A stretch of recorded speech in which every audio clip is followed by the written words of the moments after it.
Hello बच्चों, let's read the question. The question says describe the contribution of Dwarkanath Tagore as an entrepreneur of Bengal. Question में हमसे पूछा गया है द्वारकानाथ टैगोर जो कि एक एंटरप्रेन्योर थे, एक बिजनेस पर्सन थे बंगाल के, उनकी कंट्रीब्यूशन बतानी है as a business person Bengal में.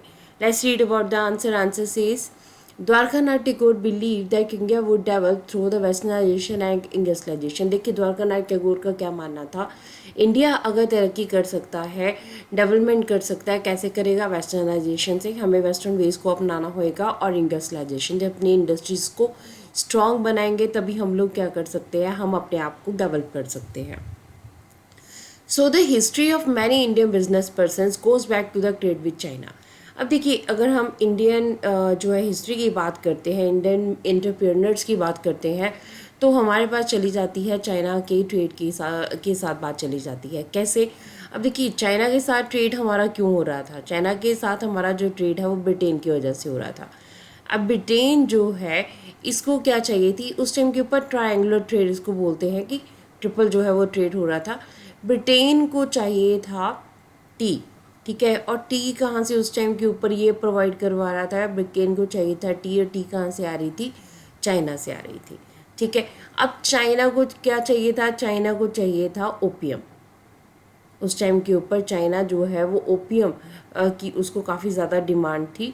तो ओपियम जो है वो कौन प्रोवाइड कर रहा था? इंग्लैंड प्रोवाइड कर रहा था. पर इंग्लैंड जो है, ब्रिटेन जो है वो वहाँ नहीं उगा रहे थे. ओपियम कहाँ से आ रहा था? इंडिया से आ रहा था. ठीक है. तो इस तरह से ओपियम जो है इंडिया से जा रहा था चाइना की तरफ. बट ये जो ट्रेड है वो सारा आ कहाँ से रहा था, हो कहाँ से रहा था? With the help of Britain. ठीक है. ब्रिटेन जो है वो इसमें मेन अपना रोल प्ले कर रहा था. क्लियर? ब्रिटेन टी की सप्लाई जो है वो चाइना से कर रहा था. अब चाइना जो है वो उसे ओपियम चाहिए था, प्रोवाइड तो करवा रहा था ब्रिटेन, बट कहाँ से लेके? इंडिया से. तो ये एक ट्रायंगुलर जो ट्रेड है वो उस टाइम के ऊपर चल रहा था.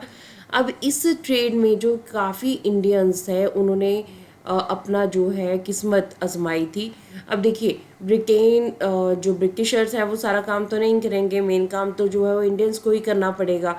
तो इंडिया में जो भी शिपमेंट होती थी ओपियम की, जो उगाना है, जो भी ट्रेड है, वो सारा इंडियन एंटरप्रेन्योर्स करते, इंडियन बिजनेस पर्सनस करते थे. So many Indians became junior players in this trade. तो बहुत सारे इंडियंस जो है उन्होंने इस टाइम के ऊपर चाइना के साथ ट्रेड ओपियम का जब हो रहा था उस टाइम पे इनको बहुत कुछ सीखने को मिला था. In Bengal, Dwarkanath Tagore made his fortune in the China trade before he turn to the industrial investment, setting up 6 joint stock companies in the 1830s and 1840s. देखिए, द्वारका नाथ टैगोर ने बंगाल में अपनी किस्मत को जो आजमाने से, जो अपनी किस्मत इंडस्ट्रियल सेक्टर में आजमाने से पहले जो है उन्होंने काम कहाँ किया था? चाइना ट्रेड में. उन्होंने भी इन्वेस्टमेंट की थी चाइना ट्रेड में, उनका वर्क रहा था, वहाँ पे उन्होंने अपनी किस्मत को आजमाया था. काफ़ी अच्छा जो है उनको रिस्पांस मिला चाइना ट्रेड से. उन्हें काफ़ी कुछ सीखने को मिला. काफ़ी उन्होंने जो है अपना कैपिटल, अपना पैसा जो है वो कलेक्ट किया, और उसके बाद इन्होंने जो है 6 स्टॉक कंपनीज जो हैं वो स्टार्ट की थी. जॉइंट स्टॉक कंपनी स्टार्ट की थी 1830 से 1840s के बीच में. So Tagore's enterprises sank along with those in the business crisis of 1840. 1840 में जब बिजनेस क्राइसिस आए तो द्वारकानाथ टैगोर की भी एंटरप्राइजेस जो थी, जो उसकी कंपनीज थी, वो भी, उनको भी जो है काफ़ी नुकसान हुआ बाकी कंपनीज की तरह. But later on many China traders became the successful industrialist. तो बाकी इंडस्ट्रियलिस्ट की तरह जो है द्वारकानाथ टैगोर ने फिर से अपने आप को जो है इस इकोनॉमिक क्राइसिस से निकाला, बिजनेस क्राइसिस से निकाला, और अपने बिजनेस को इस्टेब्लिश किया. तो इस तरह से बंगाल में द्वारकानाथ टैगोर का जो सफ़र था as an entrepreneur, that was very hard. वो काफ़ी हार्ड था, बट फिर भी इन्होंने जो है काफ़ी अपने आप को सेटल डाउन किया और एक प्रॉपर बिजनेसमैन, एक सक्सेसफुल बिजनेसमैन के रूप में सामने आए. So this is the answer of the question. Hopes you understood the question as well as the answer. Thank you.